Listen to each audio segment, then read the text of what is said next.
Hola, mentes curiosas. Bienvenidas a Mens Criminalis. ¿Cómo estáis? Lo primero, por si no me conocéis, me presento. Soy Patri y la psicología y el true crime son mi pasión.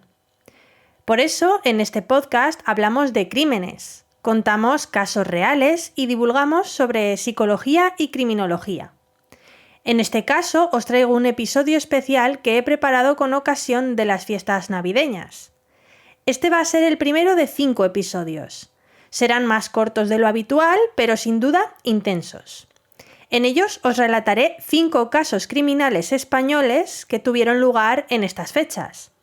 Porque en Navidad tenemos las emociones a flor de piel, y eso a veces incita a llevar a cabo actos oscuros y perversos. Este primer caso, sin embargo, destaca por su frialdad y también por tener como perpetradores de un crimen cruel y despiadado a 3 chicos adolescentes. Se trata del llamado crimen de la Lotería de Navidad, sucedido en Sevilla en diciembre de 1998.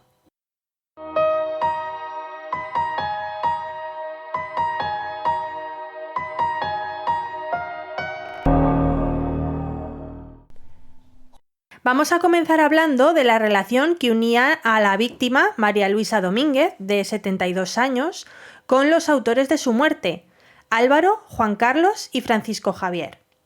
Los 2 primeros tenían 16 años en el momento de los hechos y el último 15. Se conocían. María Luisa era la abuela de un amigo de su pandilla y además era vecina de Álvaro.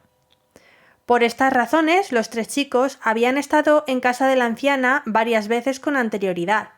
Podríamos decir que había cierta cercanía. Los 3 adolescentes implicados en este crimen procedían de un entorno social normalizado, de clase media, vivían bien. Su familia era estructurada y estable y su ámbito cultural era elevado, por lo que no se podían predecir factores de riesgo que pudieran augurar sus actos.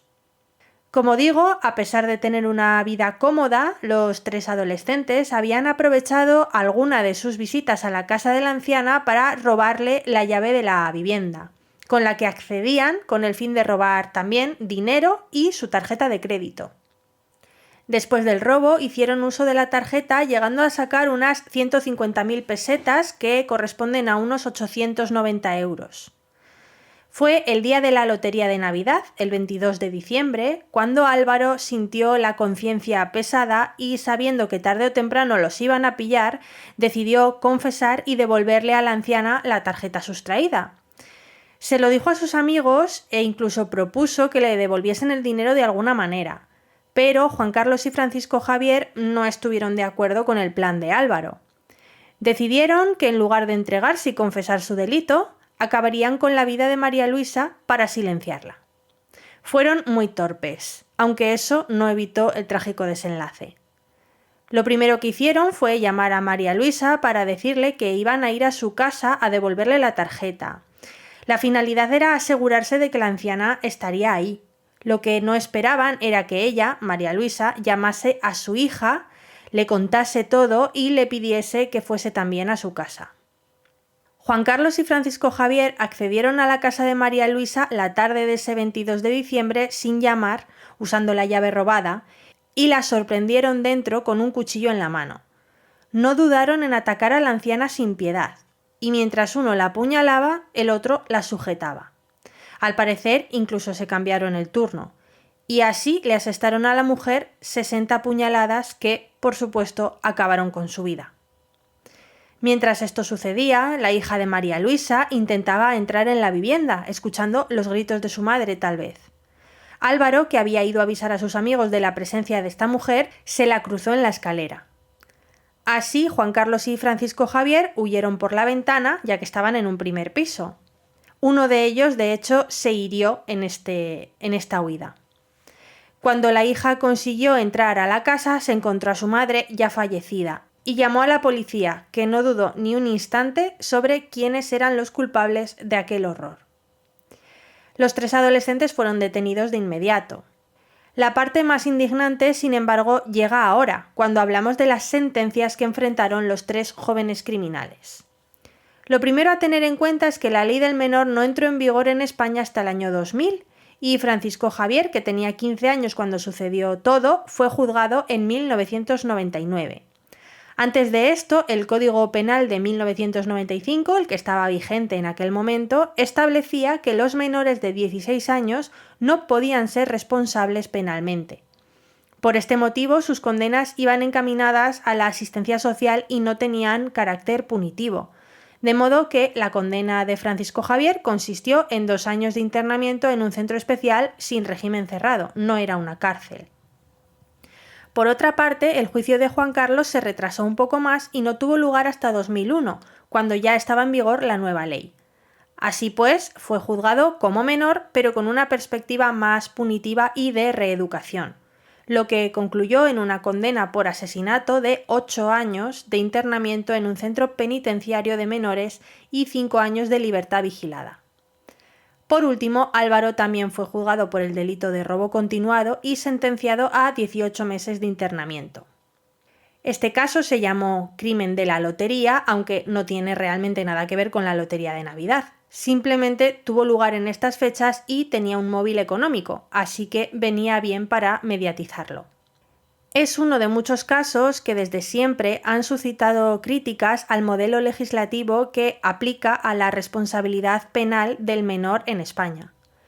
Para muchas personas, un menor de 15 o 16 años es plenamente consciente cuando mata a alguien, y este caso, igual que otros similares que tienen una clara premeditación y crueldad, encienden los ánimos a cualquiera. Pero debe haber un límite de edad para castigar a un niño, porque es cierto que a esas edades la capacidad de entender según qué cosas, de adelantar consecuencias, de resistir impulsos, es diferente a la de los adultos. Los motivos de estos 3 adolescentes para matar no tienen sentido para alguien mínimamente racional.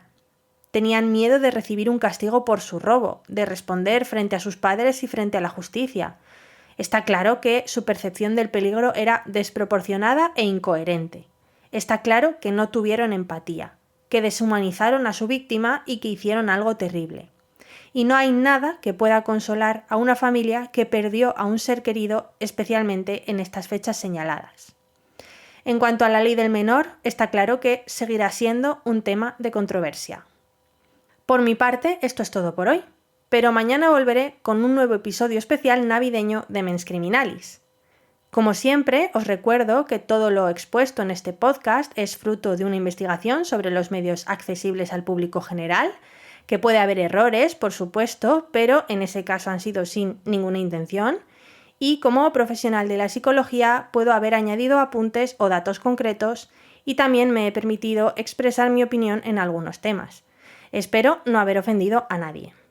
Toda la información la he sacado de medios digitales, de prensa, que se publicaron en aquella época. Si te ha gustado este episodio, no te olvides de dar like, seguirme y compartir para llegar a más mentes curiosas como las vuestras. Podéis encontrar Mens Criminalis de forma totalmente gratuita en iVoox y YouTube. También subo contenido a Instagram en @menscriminalis y tengo nuevo TikTok, @menscriminalispodcast, todo junto. Gracias por escucharme y hasta mañana, mentes curiosas.